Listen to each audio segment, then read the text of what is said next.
জীবনে প্রথমবার কোথাও যাব বলে বেরিয়ে এত মেয়েদেরকে একসাথে দেখতে পাবো এটা কোনোদিন আমি আশা করিনি। আর আজকের ব্লগটা কিছুটা এভাবে ভাগনাকে নিয়ে শুরু হলো। ব্যাপারটা হলো যে ভাগনা আজকে প্রচন্ড পরিমাণে আমাকে দেখতে পেয়ে গেছে, মানে তার জন্য আর কি ছাড়তে চাইছে না। তো বাধ্যমূল্য আমাকে বাইকে চাপাতে হলো, কিছু করার নেই, না হলে কান্না করবে আরো, তার জন্য আর কি বাইকে চাপাতে হলো। তো রাস্তাতে নিয়ে চলে এসেছিলাম, আর এদিকে ওর মা ওকে নিয়ে চলে যাচ্ছে আর প্রচন্ড পরিমাণে হাসছে, মানে কান্না করে মানুষ কিন্তু ও হাসছে, ঠিক আছে। তো তারপর আমি দোকানে চলে এসেছিলাম, যেহেতু আমার চুলটা আমি নিজে লাল করেছিলাম প্রচন্ড পরিমাণে, এই জন্য খারাপ লাগছিল। তো আমার ভুলের জন্য আর ও আমাকে কালার করতে হলো, মানে ব্ল্যাক করতে হলো। আর এই গাড়িটা কিন্তু এই বন্ধুটা কিনেছিল, ঠিক আছে। তো তারপর আমি বাইক নিয়ে বেরিয়ে গেলাম, যেহেতু আমাকে একদিকে যেতে হবে। আর রাস্তাটা দেখতে হচ্ছে খুব সুন্দর লাগছে, আর বিশেষ করে সূর্য সানসেটটা পড়ছে বলে রাস্তাটা খুব ভালো লাগছিল। আর এখানে দাঁড়িয়েছিলাম, যেহেতু মঙ্গল ঘাট বেরিয়েছে তার জন্য আর কি দাঁড়িয়ে থাকতে হয়েছিল। আর অনেকেই হয়তো ভাবছো যে এত মেয়ে মানুষ কোথায় যাচ্ছে, তো গাইস কোথাও যায়নি, কারণ আজকে আমাদের একটা পুজো, ঠিক আছে। তো তার জন্য আর কি বিশেষ করে এত পরিমাণে ভিড় ছিল। আর এখানে বাচ্চা বাচ্চা ছিল, বক্সও বাজাচ্ছিল, ঠিক আছে। তো তারপর আমরা একটা বন্ধুর বাড়ি এসেছিলাম, আর বন্ধুর বাড়িটা কিন্তু খুঁজে পাচ্ছিলাম না। আর আমরা এদিকে প্রচন্ড পরিমাণে টেনশনের মধ্যে পড়ে গেছিলাম। তাও তারপর বন্ধুরা ফোন তুললো আর বন্ধুরা বাড়ি এসেছিলাম। আর বাড়ি আসার কারণ হচ্ছে আমাদের কিছুদিন পরে একটা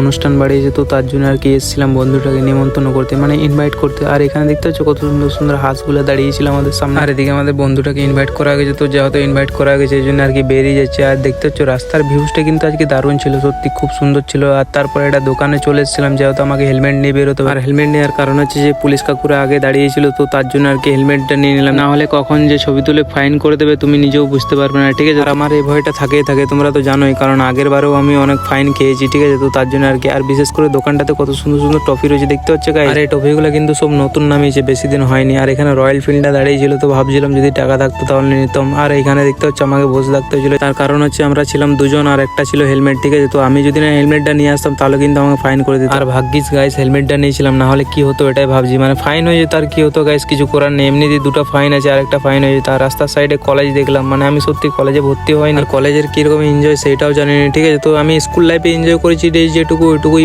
মনে আছে, বাট আর কলেজ লাইফে আমার আসা হয়নি। আর তার কারণ হচ্ছে যে আমার জন্য কলেজ লাইফটা ছিল না, কারণটা হচ্ছে যে আমি সেরকম ভাবে পড়াশোনা করতাম না গাইস, ঠিক আছে। এসব কথা বাদ দাও, ভবিষ্যতে কোনোদিন তোমাদেরকে পুরো কথা আমি শোনাবো। তো গাইস নেক্সট ভিডিওতে দেখা হবে, বাই।